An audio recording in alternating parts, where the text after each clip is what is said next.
대학전공개론 경력변화 전문가 신현종입니다. 교대 사범대 앞으로 임용이 매우 어려워질 예정이거든요. 자, 이 부분 오늘 제가 내용을 갖고 와봤습니다.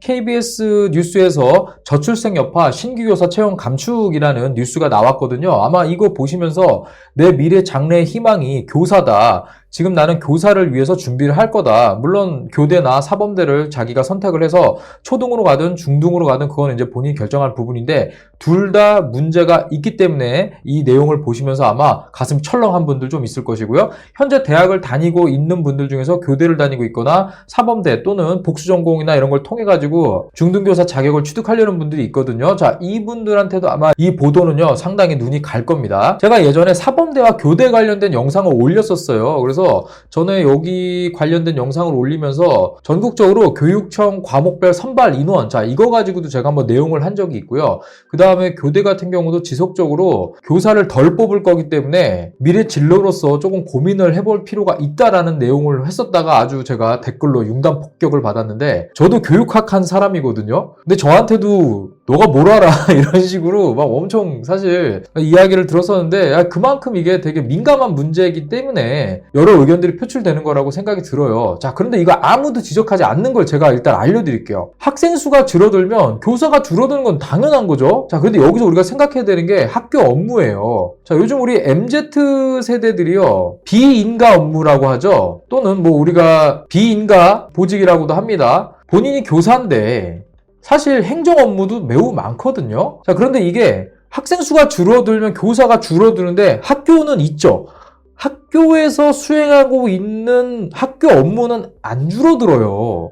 교사 수가 부족하면 당연히 이 행정 업무를 엠빵하는 구조가 되겠죠. 자, 엠빵하면은 그 양이 어떻게 됐어요? 양이 증가하죠. 자, 그래서 기존에 우리 교사를 했던 선배들보다 업무가 제가 볼 때 거의 2배 가까이 늘어난다. 학생들 가르치는 게 끝이 아니거든요. 여기에 따른 업무가 거의 배가 될 것이다. 그래서 업무 과중은 피할 수 없을 것이다. 자, 이런 부분을 지적을 하는 사람이 별로 없더라고요. 그래서 나중에 교사 쪽에 생각을 하시는 분들은요, 일단 학교는 있는데 학생 수가 줄어들면 교사도 줄어드니까 학교의 행정 업무는 줄어들지 않기 때문에 가르치고 이렇게 하는 것 외에도 업무가 꽤 늘어나겠구나. 자, 이 정도는 우리가 예측을 해봐야 되는 거예요. 그래서 이 뉴스를 제가 조금 더 캡처를 해봤는데 2026년에서 2027년 초등교사 채용 예정이 기존에 비해서 상당히 줄어든다라고 보도를 하고 있고요. 그리고 중등 같은 경우도 안전하지 못해요. 2026년에서 2027년 확 줄어들 것이다라고 이미 여기서 보도를 하고 있고요.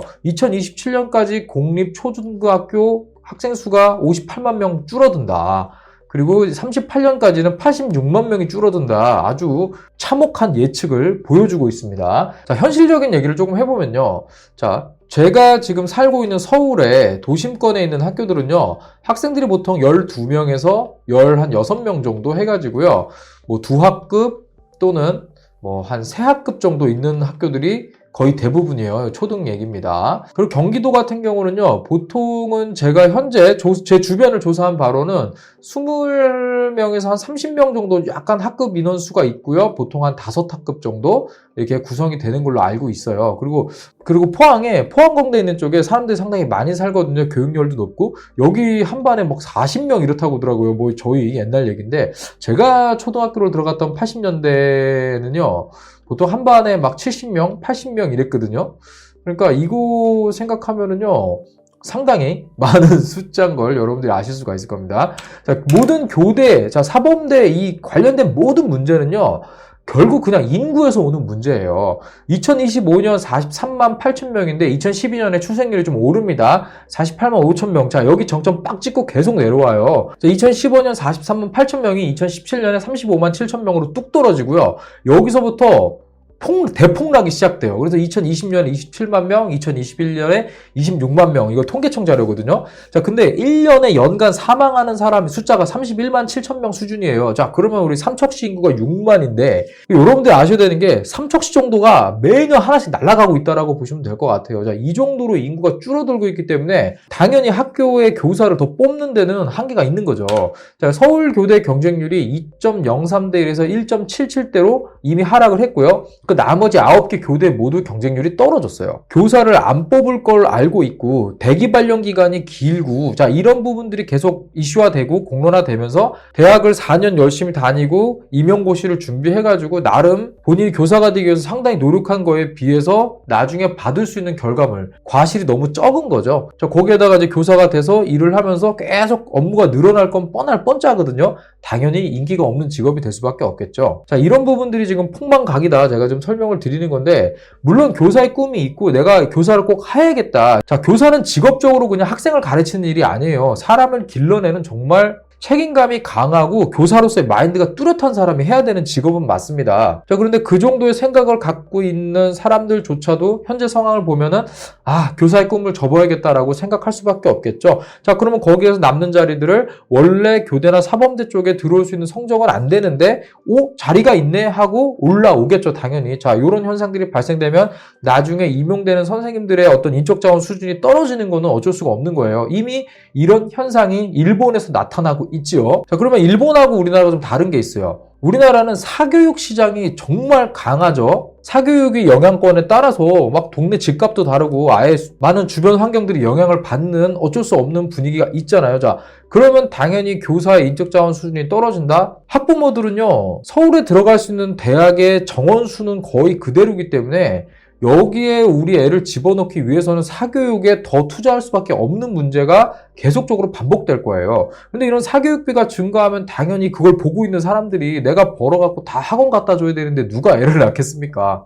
뉴스 보시면은요, 젊은 세대가 결혼을 안 하거나 애를 안 낳는 이유 중에 제일 먼저 나오는 게 집값인데 그 다음이 사교육비 얘기가 꼭 나와요. 나는 우리 부모님이 나한테 해준 거를 왜 얘한테 해줄 자신이 없다. 이런 얘기 정말 많이 하거든요.